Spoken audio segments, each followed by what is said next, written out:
and gentlemen, welcome to the Esteemed FaceTime with Leaders, an initiative by World Development Corporation. I am Falak Khan, anchor at World Development Corporation.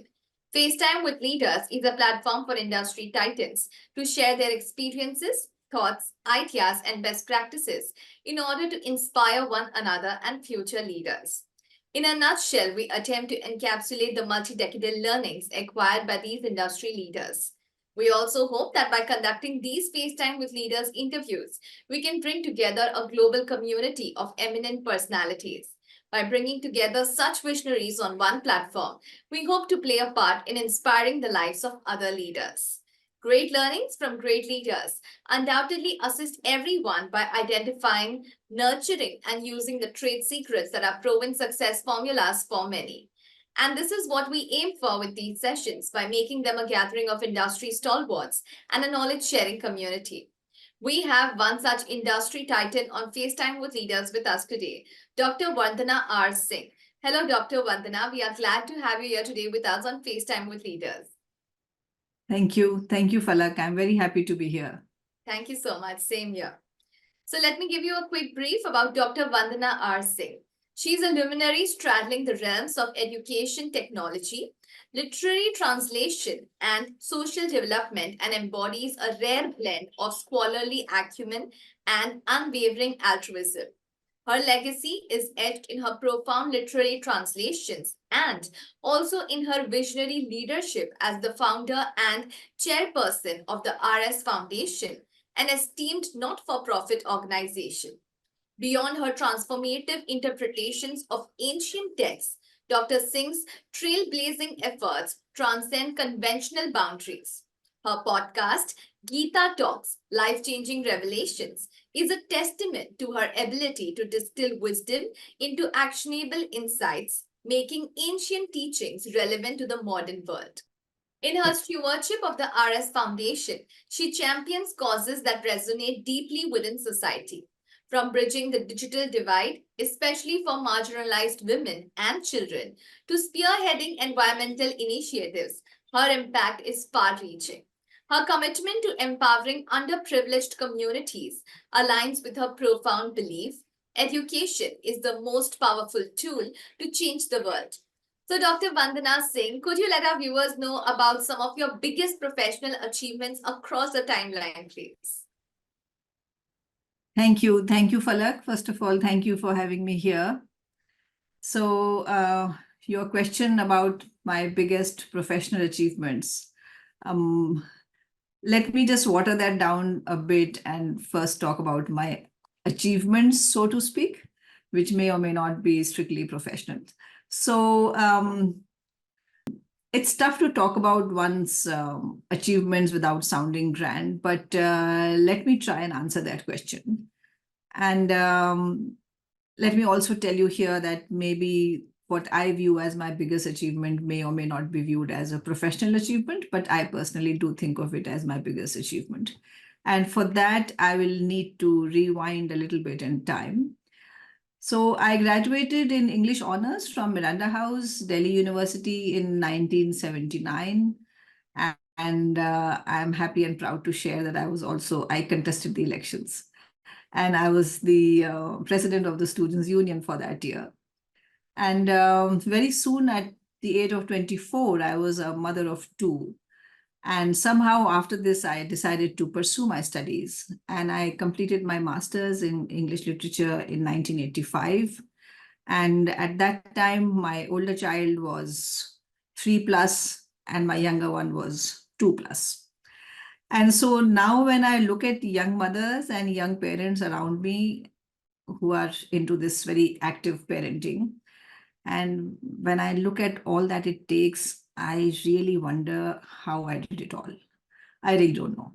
So that gives me reason enough to pat myself on my back because I think it was something. And then in the year 1992, I got my PhD degree. And at that time, my children were 10 and 8. I specialized in Indian writings in English, and I did a comparative study of R.K. Narayan and Ruth Chhabwala. Subsequent to that, I taught English literature and language at the undergrad and postgrad levels. I went on to be in NCERT, which is the national body for curriculum design and development, where I was part of content development and curriculum design for the NCF 2005. Subsequent to that, I was working in skill development and in education technology.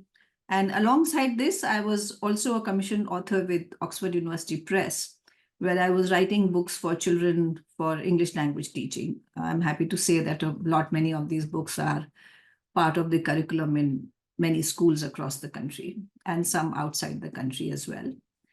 And literary translation has been a passion for me, and I view translation from one language to another as a very effective and seamless way of building cross-cultural bridges. And so this is something I continue to do on a personal level, as I said, as I view it as a literary and social responsibility. I think anyone who is fluent in more than one language should perhaps give it a try. Definitely. Talking of my biggest achievement, as you asked, I would say that it was setting up the RS Foundation, which is a non-profit organization.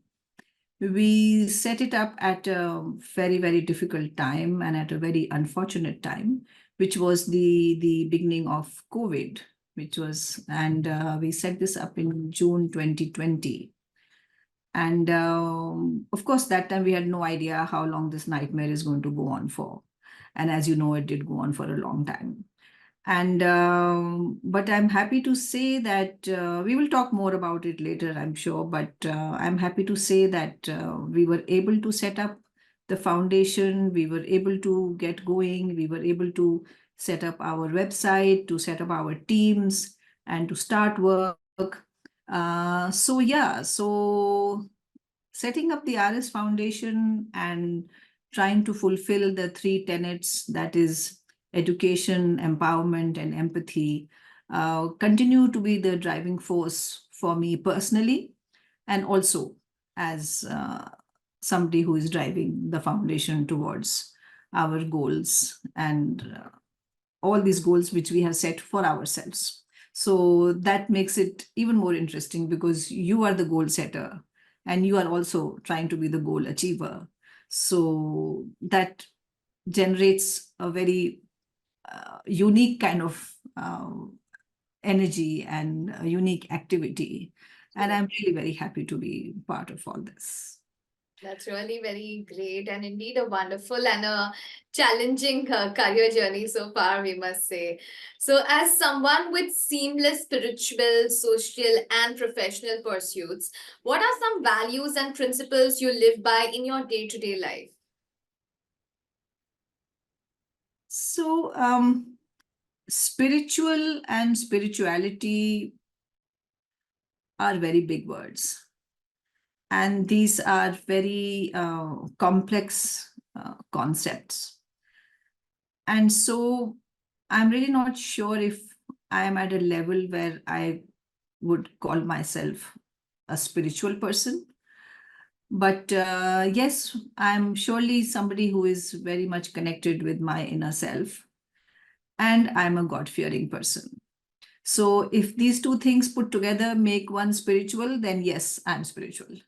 But since spirituality is often confused with a lot of very obvious manifestations of it, especially in our country. So going by that yardstick, I'm not sure if I qualify, but yes, I am extremely God-fearing. To answer your question about values and principles, that's also a tough one because I don't think any one of us really lives by a handbook, or that we have a set of rules that we look at every morning when we say, okay, I have to do this today and go by this rule, etc. I for one tend to go a lot by instinct. I'm happy to say that up to now my instincts have not let me down. There is a lot of spontaneity in the things that I do. But to let you in on a secret, I am a very spreadsheet driven person. So I'm assuming that my spontaneity also has perhaps a little spreadsheet somewhere behind, which is getting the spontaneity going. So, but on a more serious note, I do believe that all of us are born with some innate qualities, some of which may be better than others. And I believe that this is a gift that has been given to us. We can call it nature, we can call it something that we are born with, we can call it our genes, or whatever it might be, wherever these things may be coming from. But I do sincerely believe that it is very much possible to polish and make better whatever nature has given us. And through careful nurture, we can be better versions of ourselves. And we must constantly strive to be better versions of ourselves. And that for me is something that drives me on. For me, self improvement is of essence. Self improvement for me is very, very important. And at the risk of being a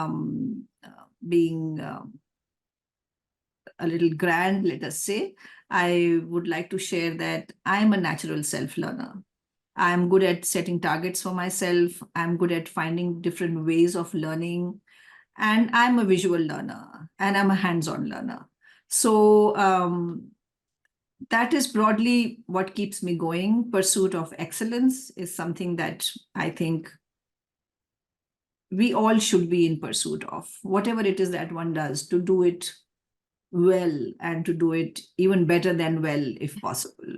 Continuous learning and growth is another area that, as I said, that is important for me. And a couple of qualities that I give a lot of importance to, I think, are resilience and adaptability. As human beings, we go through a range of experiences, we experience a range of emotions. No 2 days are the same. Every day is not a Sunday. And each day brings with it new experiences. Some of them might be positive, some may be not that positive.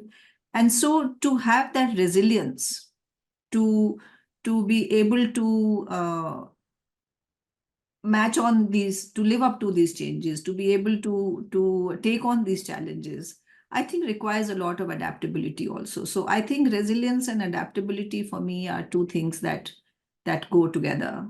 And I think it's very important to be able to reinvent yourself and to reshape yourself and to constantly look for unexplored aspects of your own personality.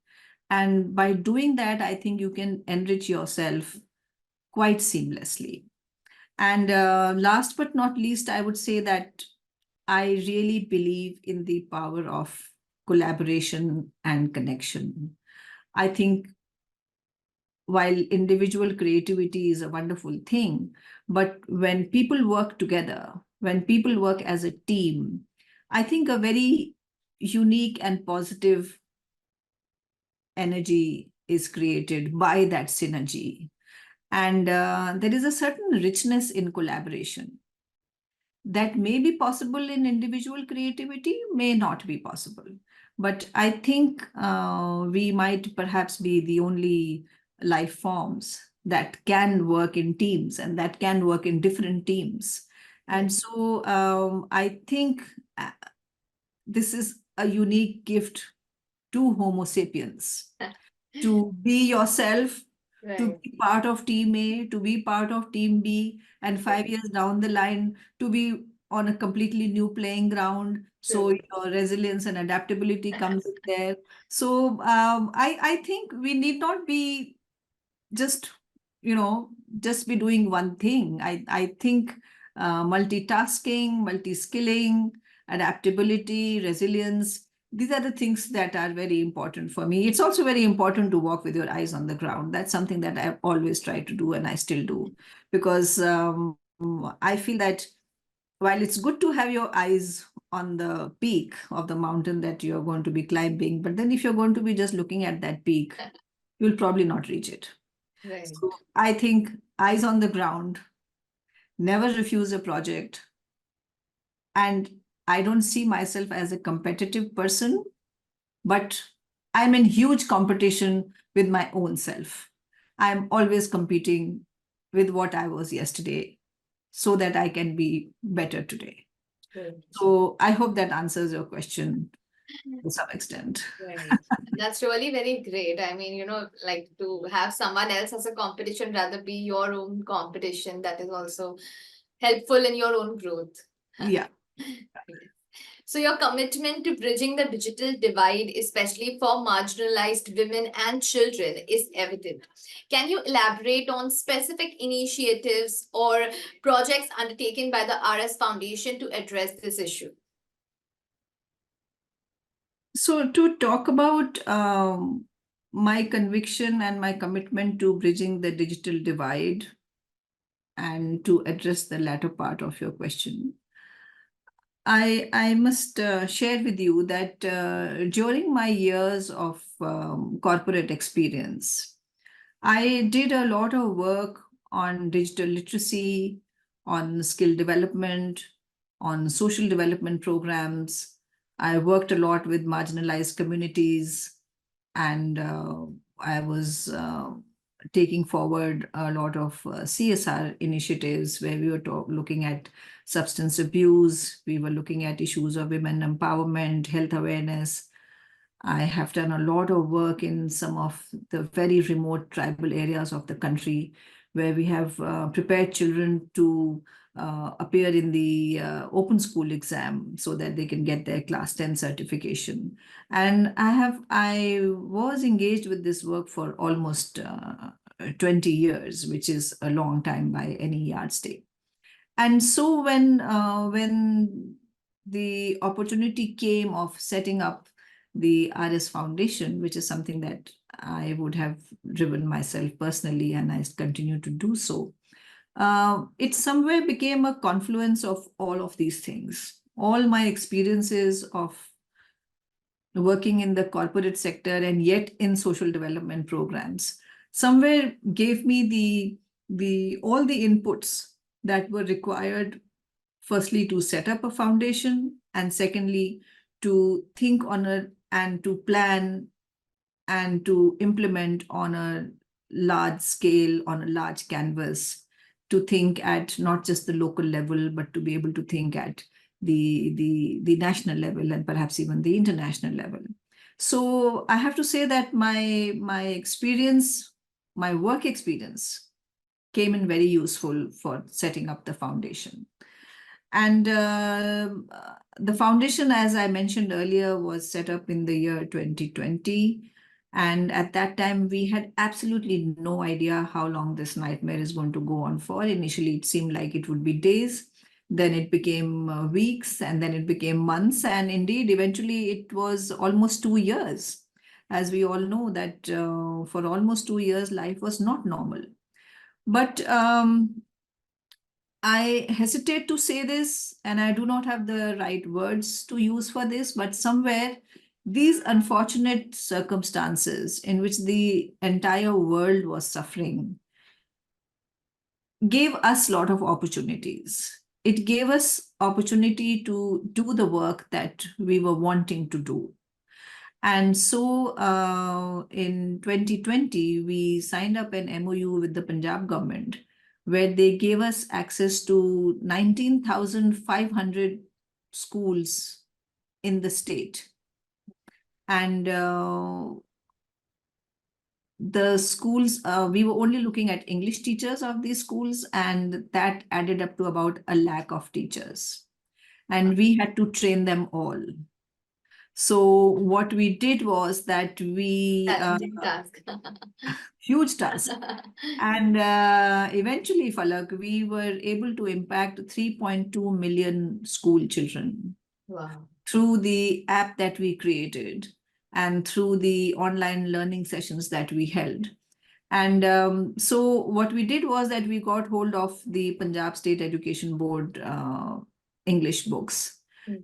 And these were trained into a particular software by which the children could do self-learning, by which this could also be taught in the classroom if required, and so on. And the interesting thing is that this software was giving the word origin, the synonym, the antonym, the pronunciation, word usage, all of these things of every word in the textbook. So not only did students find it very useful, the teachers also found it very useful. Because as we know that in our government schools, some of the teachers themselves are struggling with English, and which really is a foreign language. They are suffering. They are struggling with the pronunciation. They are struggling with the grammar. They are struggling with the syntax, and so on and so forth. So I would say that teachers and students benefited equally. The training, we used to do all the training online. We did up to 4 training sessions every day. Even getting teachers together in a group was a challenge, as you can imagine, in those days. Yes. But we did have groups of 25 to 30, and we followed the cascade model. So we would train this group, and then they would go out and train their colleagues and others in their team and in their schools. So eventually we managed to do it. And now we are looking at replicating this model in other states. And I'm hopeful that we might be able to do that.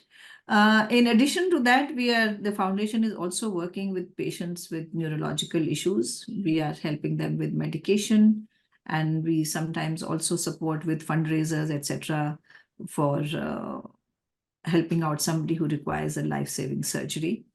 We are also working with children, where we are doing environment-related workshops, and we are looking at options like greening greening urban spaces and so on and so forth. So a lot is in the pipeline. So yeah, so my hands are quite full. That's really very great. So you have a life dedicated to philanthropic activities. Our viewers would like to know how and when you developed an interest in ESG. So, as I mentioned earlier, Falak, the RS Foundation is driven by 3 tenets, which are empathy, education, and environment. So, my interest in environment and my active participation in that area started with my involvement with the foundation. And then I went on to study it. I thought that one needs to know more than, I mean, currently all that we tend to think of environment is that avoid using plastic bags when you're going vegetable shopping. And then one thought that surely there is more to it than just this. And so I decided to study it. Also, I think my interest in ESG came from my own corporate work experience. And also on account of the growing recognition of the interconnectedness between business operations and their very clear impact on the environment, society, and now corporate governance. And we can see the shifting dynamics of the business landscape and the increasing emphasis on sustainability, ethical conduct, and of course, stakeholder engagement. We all know of the global challenges that are posed by climate change, social equality, and unfortunately, corporate misconduct. And all of these have greatly underscored the need for businesses to adopt a more comprehensive approach to value creation, one that integrates environmental stewardship, social responsibility, and effective governance. And somewhere this broader perspective resonated with me as I observed the evolving expectations of investors, of employees, consumers, and communities.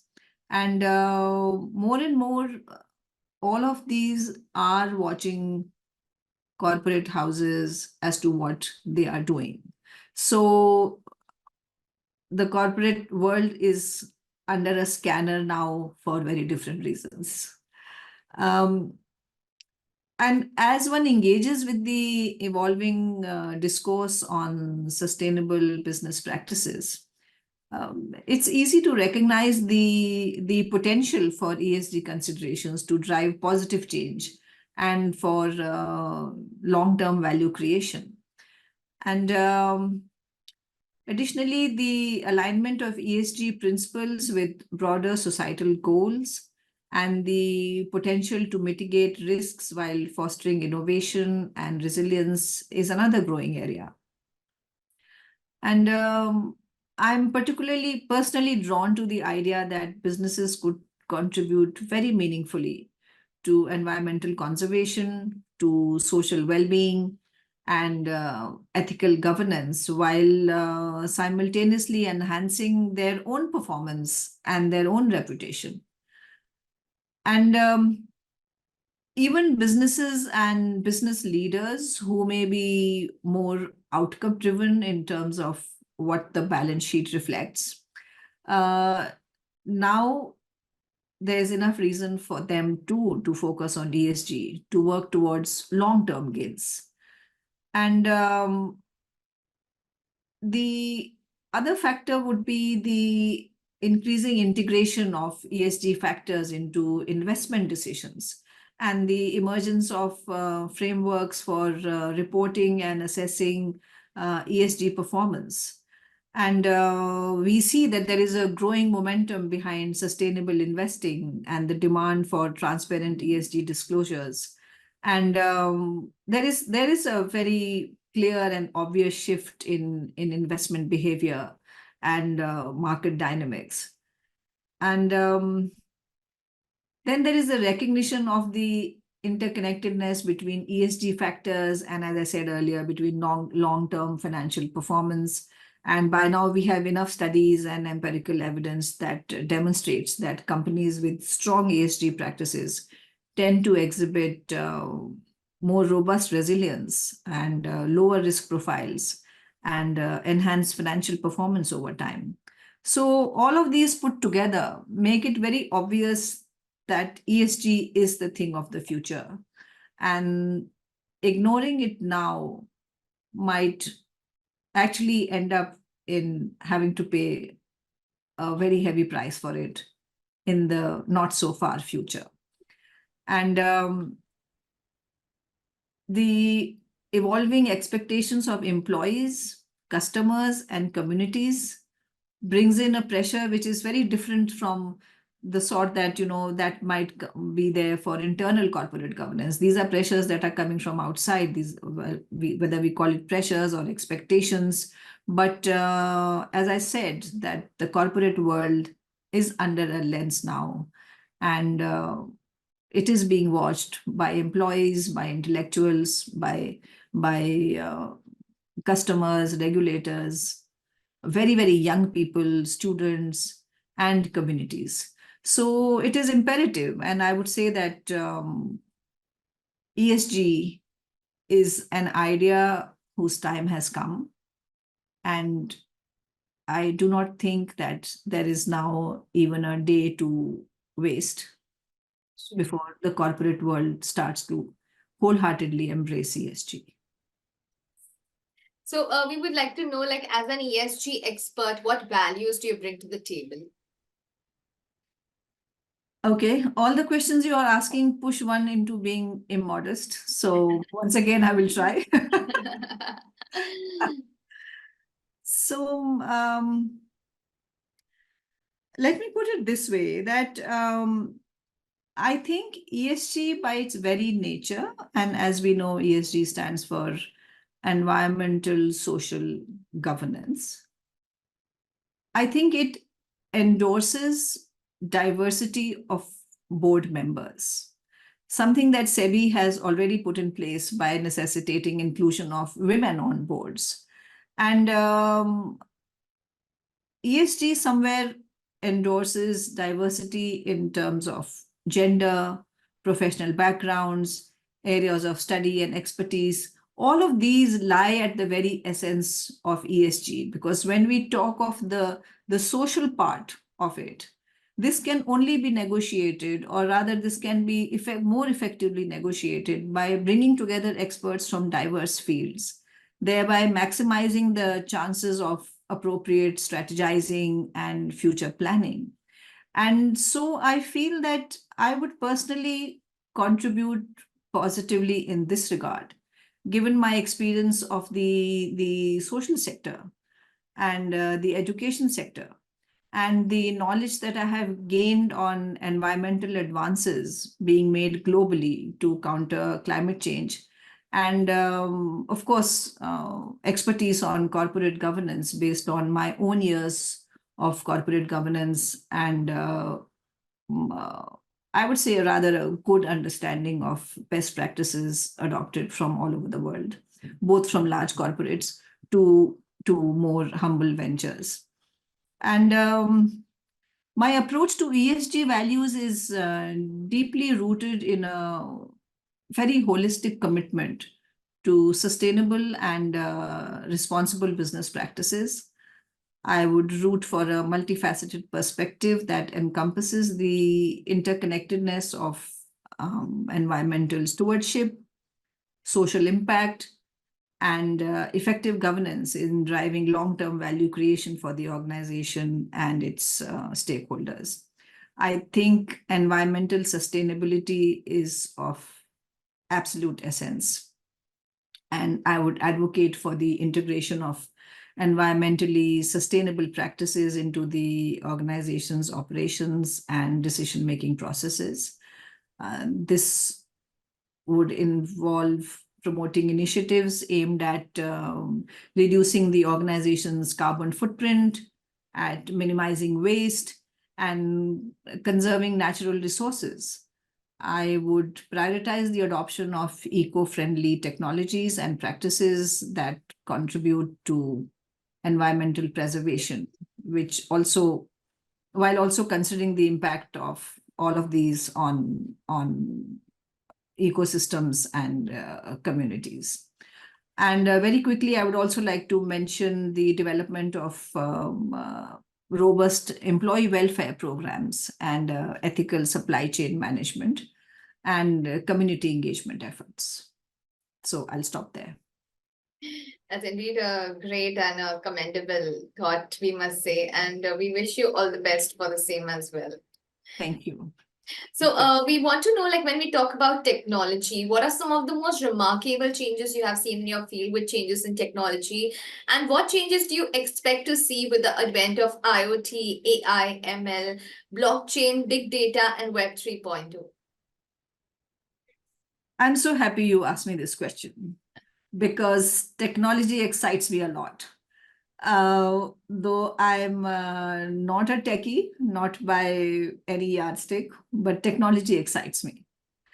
To answer your question about how technology has affected our lives and which way we will go in the future.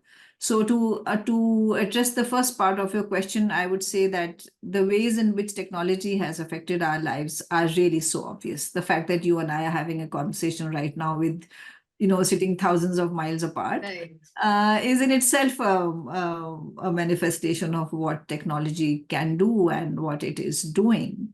In my own personal areas of work, I have seen, though it may not sound plausible to many, but I have seen huge changes in not just in education, but also in writing, in translation, and of course in digital learning, and very importantly in social development programs.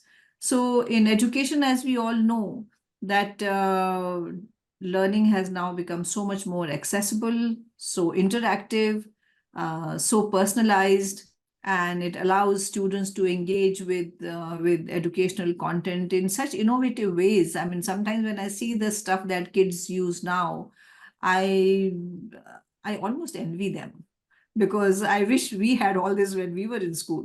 Because when I think back of the textbooks of the days of yore, it was just these very dull looking black and white things, which and which were your sole source of learning. So that, I mean, for instance, now when you see children learning about human anatomy from a 3D figure, it just makes it's so easy for a child to absorb that rather than, studying from flat diagrams. The digital learning and its uses are obvious, so I don't think I need to really comment on that. I would here like to mention social development programs where one might not offhand correlate these with technology. But let me share with you that social development programs have been have been around us since forever. But usually most of these were very abstract things. There was really no way of measuring whether any gains were being made or whether fresh ground had been covered and so on, because these things are difficult to gauge. But now with technology, I'm happy to say that a lot of data collection happens. And this data goes a long way in creating more robust programs. So, for instance, data to measure levels of education, health parameters, financial situations of communities, whether there has been an improvement or whether there has been a depletion, and so on. And all this data goes a very long way in making these programs better. I would also like to add here that to contribute to technology, you don't always have to be a technically qualified person. I feel that when I consume technology and when I consume it intelligently, not only am I making my life better, but I'm also contributing to the enhancement of that technology. For instance, if a film is made and no one watches it, the film will just die out. Or if a book is written and no one reads it, the book will eventually just vanish. It will fall off the bookshelves. Similarly, if some new technology has been developed and I don't use it, then how will the creators of technology work on it to take it to the next level? So therefore, since we are all beneficiaries of technology, I think we should use it so as to create feedback, so as to make technology better, and in turn, make our lives better. For instance, look at the interventions in the health sector. Look at the kind of precision surgeries that are now carried out, painless procedures that are now carried out. And all this is happening because of technology. So talking of the advent of IoT, of AI, ML, I think you mentioned blockchain and Web 3.0. Clearly, all of these things, I believe, are going to make our lives better. There are some naysayers who feel that it's a bit too much, but then it's the very same people who are also beneficiaries of technology. Somewhere we think technology is just WhatsApp. I think it's way beyond that. And while WhatsApp may be annoying, but then WhatsApp has its uses, and we all know that.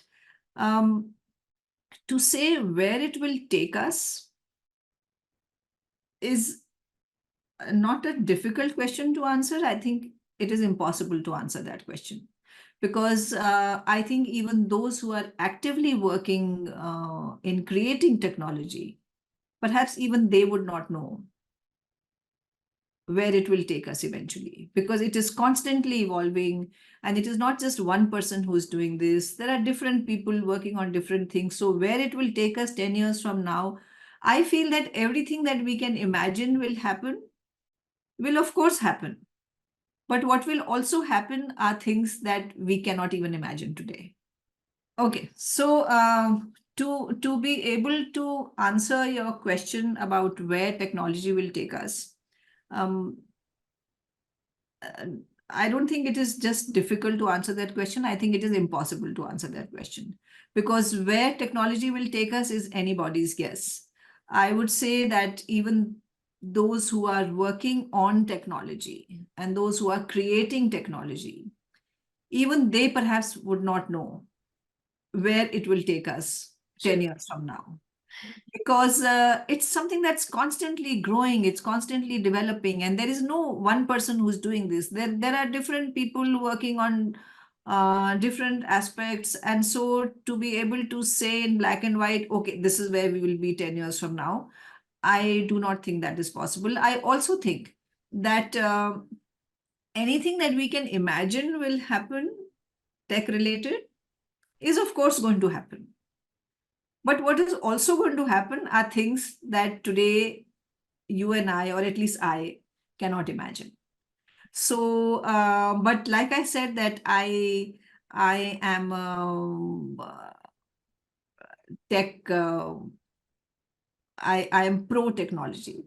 And when if technology is being used on me, I do not feel like a guinea pig at all. I feel that, like I said earlier, I feel that my contribution to technology is using it. I also feel that, and this is for the naysayers, I also feel that uh, everything in this world offers you choices. It's up to you what you take. So, for instance, the television is going to have like 500 channels. You might just watch two. So technology is a double-edged sword. The good comes with the bad, but it's like a platter of food. Not everything on that platter is good for you. Neither can you consume all of it. So you pick and choose. You have what you like, and it fills your belly, and you move on to the next day. So, like I said, I am pro tech, and technology excites me a lot. And three cheers for everyone out there who's making our lives better by coming up with new things every day. Definitely. So as you know, we are building a community of industry magnets. The move is meant for cross-pollination of knowledge and building a knowledge-sharing community of corporate giants and industry experts. So what are your thoughts about this initiative taken about by Mr. Zishan Pathan, Mr. Hemal Mehta, and the whole World Development Corporation team? Building a community of industry magnets with, as you said, the goal of, cross-pollination of knowledge is an idea that supports what I said earlier that I feel about collaboration and collective growth. So this really is exactly the sort of thing that I meant earlier on when I talked of collective creativity. So I think this endeavor holds the promise of being a catalyst for bringing about transformative change within various industries, and also bringing together the brightest of minds and the most influential figures to exchange insights with, to talk about best practices, and to discuss forward-thinking ideas. So, and I think knowledge sharing is one of the surest ways of enhancing knowledge and of enhancing our databases. So by assembling such a diverse array of leaders and experts from different sectors, and by exploring the their capacities, and by facilitating interdisciplinary learning, I think we are inspiring fresh new perspectives. So I personally am very impressed by this idea. And I think that this community has the potential of being a breeding ground for thought leadership and for bringing about cutting edge ideas, and encouraging open dialogue and intellectual exchange. So I think this is going to have far reaching implications in terms of mentorship and talent development, and in cultivating the next generation of industry leaders and empowering them with the knowledge and skills that are needed to navigate very complex business landscapes and to bring about meaningful change. So, my heartfelt congratulations to Mr. Zishan Pathan and to Mr. Heval Mehta, and indeed the entire World Development Corporation team for this wonderful initiative. I think this is unique, and it has all the potential to redefine the landscape of knowledge sharing and industry collaborations. So once again, my congratulations for creating this platform for making a lasting impact on the global business ecosystem. Thank you so much for these really very kind words, we must say. So it was fantastic conversing with you, and I'm confident that your insights will inspire future leaders. Thank you so much for joining us today, Dr. Vandana R. Singh. We wish you the best for your future endeavors. Moreover, trust that this initiative by Directors Institute unquestionably has expanded the participants' understanding and enriched their minds. And all the wonderful different teachings and principles that you've shared with us, your wonderful career journey so far, I'm sure like everyone watching this, it is going to help them and inspire them and grow in their careers as well. So thank you so much for being with us today on FaceTime with Leaders. Have a great day. Thank you. Thank you very much. Thank you. Stop.